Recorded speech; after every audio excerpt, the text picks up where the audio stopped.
Hello दोस्तों, स्वागत है एक बार फिर से आपका मेरे चैनल पे लीगल इज 127 पे। दोस्तों, जब भी शादी होती है, कई कई शादियों में ये होता है कि शादी के दूसरे दिन ही बाद लड़ाई झगड़ा हो जाता है और दोनों एक दूसरे से रहना नहीं चाहते और तलाक चाहते हैं। अब तलाक के लिए 1 साल होना जरूरी है कि जब 1 साल आपकी शादी को हो जाएगा जब भी आप तलाक की पिटीशन है जो फाइल कर सकते हैं। अब ऐसे सिचुएशन में क्या किया जाए, आज की वीडियो में आपको यही बताऊंगी कि अगर आप शादी के एक दिन बाद भी आप चाहते हैं ना तलाक कि आपकी शादी खत्म हो जाए पूरी तरीके से, तो वो आप कर सकते हैं। 1 साल का वेट करने की जरूरत नहीं है और ना ही जो वो जब डिवोर्स की पिटीशन आप डालते हैं जो 6 महीने का आपको टाइम मिलता है वो उसका भी आपको तलाक मिल जाएगा, आपकी शादी भी खत्म हो जाएगी पूरी तरीके से। तो जानने के लिए वीडियो पूरा देखिएगा, स्किप बिल्कुल मत करना। चैनल पे नए जुड़े हो तो चैनल को लाइक करना, शेयर करना, सब्सक्राइब करना बिल्कुल मत भूलिएगा। साथ ही बेल आइकन दबा दीजिए ताकि आपको टाइम टाइम से मेरे वीडियो की नोटिफिकेशन सबसे पहले मिलती रहे। अब होता क्या है, जब भी लड़ाई झगड़ा होता है तो इस सिचुएशन में हर कोई चाहता है कि भाई तलाक देना। हमारे पास भी ऐसे केसेस आते हैं, एक दिन हुई नहीं, मैं हमेशा बोलती हूँ ना आपको, दूसरे दिन ही आ जाते हैं तलाक के लिए कि तलाक चाहिए। अब भाई तलाक के वेट करने के लिए 1 साल तो चाहिए ही चाहिए। बट कुछ शादी ऐसी होती है, कुछ सिचुएशन ऐसी होती है कि अगर सेम उस क्राइटेरिया में आप गुजर रहे हैं तो आप ले सकते हैं और आप डिवोर्स ही भी नहीं खिलाएंगे। होता है ना ऐसे कि भाई अब तो तलाक ले लिया, उसके बाद हर जगह लिखना पड़ता है या शादी दोबारा आपको करनी है तो डिवोर्सी हो। जो डिवोर्सी का थप्पा होता है वो बहुत बड़ा एक जो होता है ना, मतलब अच्छा नहीं लगता, चाहे वो लड़का हो लड़की दोनों के लिए ही। बड़ी एक शर्मिंदगी होती है ना, वो फील होती है कि भैया डिवोर्सी है, इसकी तो शायद पहली शादी सक्सेसफुल नहीं हुई, पता नहीं क्या हुआ होगा, सच बता रहा है ये झूठ बता रहा है, ये वो सच बोल रही है लड़की की झूठ बोल रही है, क्या दिक्कत है। तो हर एक क्वेश्चन मार्क रहता है, तो एक शर्म सी आती है वो डिवोर्स का वर्ड। तो जिस तरीके से मैं बताऊंगी वो अगर आप वो करोगे ना तो आपको डिवोर्स लिख देने की जरूरत नहीं पड़ेगी, डिवोर्स का टैग आपके पास नहीं आएगा, अनमेरिड ही कहलाओगे आप। तो इस झंझट से भी आप बाहर निकलोगे और 1 साल और 6 महीने का झंझट पूरी तरीके से खत्म हो जाएगा।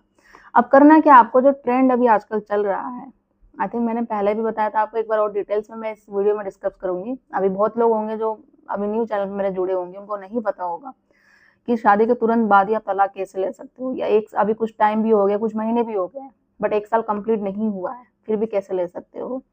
तो आपको करना क्या है, सेक्शन 12 में हिंदू मैरिज एक्ट के तहत वो करनी है फाइल, मैरिज नल वॉइड की, मतलब मैरिज को पूरी तरीके से खत्म करवाने की, शून्य घोषित कराने की। तलाक नहीं, शून्य करवाना है, शादी को पूरी तरीके से खत्म कराना है। अगर आपकी शादी फोर्सफुली हुई है, आप नहीं चाहते थे करना, ठीक है, शादी हो गई, आपको पता चला शादी के बाद लड़की को कोई बीमारी है, ये लड़के को कोई बीमारी, दोनों के लिए बता रही हूँ। अब आप शादी पूरी तरीके से कंप्लीट करवाए, शादी तो हो गई। अब शादी का मतलब ये नहीं कि बैंड बाजा, मंगलसूत्र पहनाया, सिंदूर पहनाया तो वो हुई, बट शादी के तुरंत बाद जो वो हुआ, लड़की ने मना कर दिया रिलेशनशिप बनाने की या लड़के ने मना कर दिया, तो शादी तो जब भी कंप्लीट होती है जब फिजिकल रिलेशन होता है, जब वो चीजें कंप्लीट नहीं हुई आप दोनों में, तो वो तो शादी कंप्लीट हुई नहीं है, तो शादी अधूरी है। तो शादी की मान्यता ही खत्म कर दी जाए। जब वो शादी शादी ही नहीं है तो शादी का फायदा क्या है। और ऊपर से झूठ बोल के करवाई गई है शादी, ये बात आपको ही पता चलती है, ठीक है।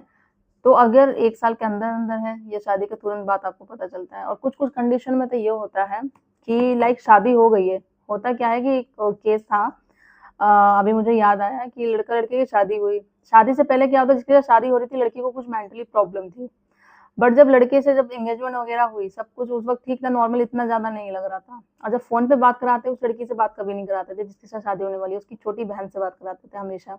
उसको बोलते तो वो बिजी है, काम करे, इस तरीके से मतलब बहाने एक्सक्यूज बनाते। ऐसे करते करते शादी का दिन आ गया, शादी हो गई, सारी चीजें हो गई। जब लड़की घर आई, जब पता चला उसका जो माइंड था एक बच्चों की तरह था, मतलब बच्चे भी फिर भी आज के दिन में बहुत एक्टिव होते हैं, सारी चीजें उनको पता होती है, उसको नहीं पता था कोई भी चीजें कि मेकअप कैसे करना है। शादी हुई है यहाँ तक उसको ये नहीं पता, बस ये पता है कुछ शादी हो रही, शादी का मतलब क्या होता है, ये कौन है जिसके साथ शादी हुई है, उसको उसका रिलेशन क्या है उसके साथ, पूछते थे ये कौन है, तो भाई है ये मेरा, कभी कुछ बता देती थी, मतलब पति तो है ही नहीं। पति वर्ड क्या, पति क्या होता है नहीं पता, पति क्या होता है।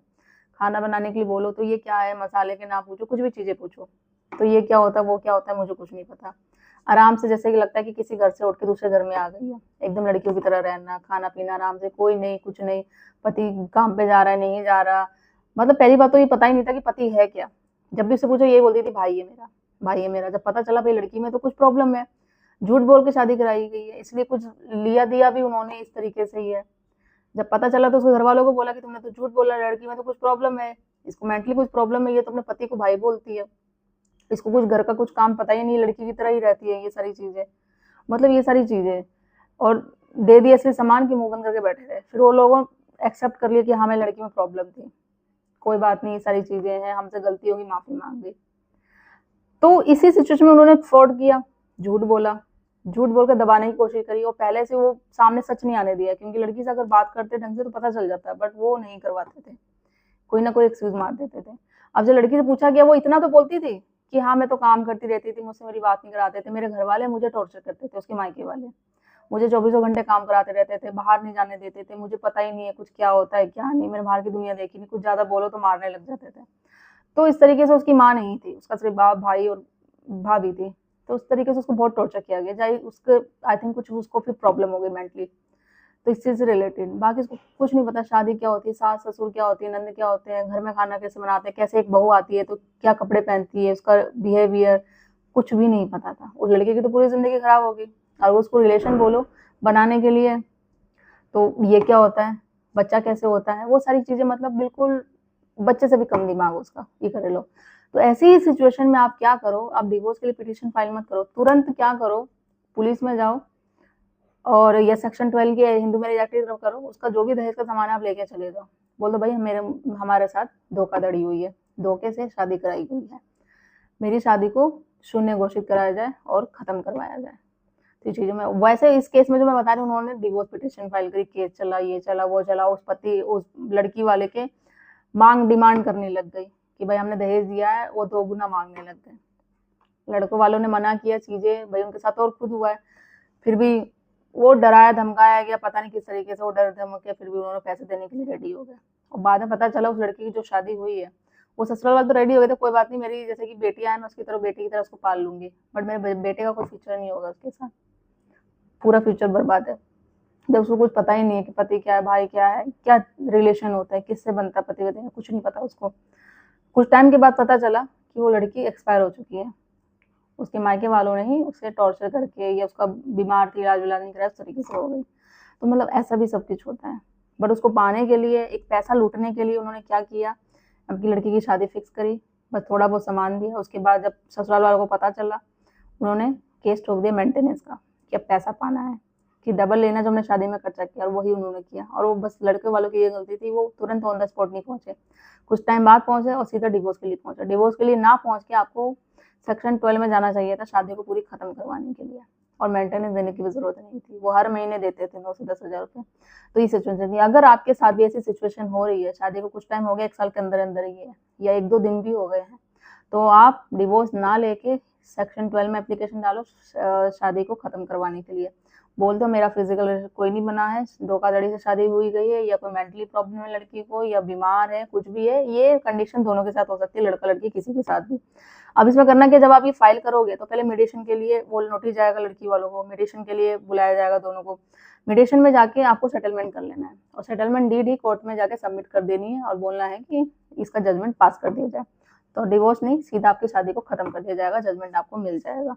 तो ऐसा ही करना है, तो आपकी पूरी शादी खत्म हो जाएगी। तो ये बेस्ट तरीका है, इससे आपका ये होगा कि डिवोर्स का टैग भी नहीं लगेगा, आप अनमैरिड ही कहलाओगे। आप दूसरी शादी के लिए अप्लाई करोगे तो आपको कोई दिक्कत नहीं होगी। जो शर्मिंदगी होती है डिवोर्स लिखने में, या डिवोर्स का जो टैग होता है, तो वो वही इंसान समझ सकता है जिसने डिवोर्स किया हो, तो उनसे पूछेगा। तो ये तरीका आई थिंक जो मैंने ये वीडियो बनाई है आप लोगों तो शेयर करी है। आपके साथ भी अगर ऐसी सिचुएशन हो रही है तो आप कमेंट में करके मुझे बता सकते हैं, और ऐसी शादी आपके साथ हुई है धोखाधड़ी करके, तो ये तरीका आप अपनाओ, इससे आपको राहत जरूर मिलेगी। तो ज़्यादा से ज़्यादा दोस्तों शेयर कर दीजिए, चैनल को सब्सक्राइब करना बिल्कुल मत भूलिए। जल्दी मिलती हूँ मैं कैसे इन्फॉर्मेटिव वीडियो से, तब तक के लिए थैंक यू।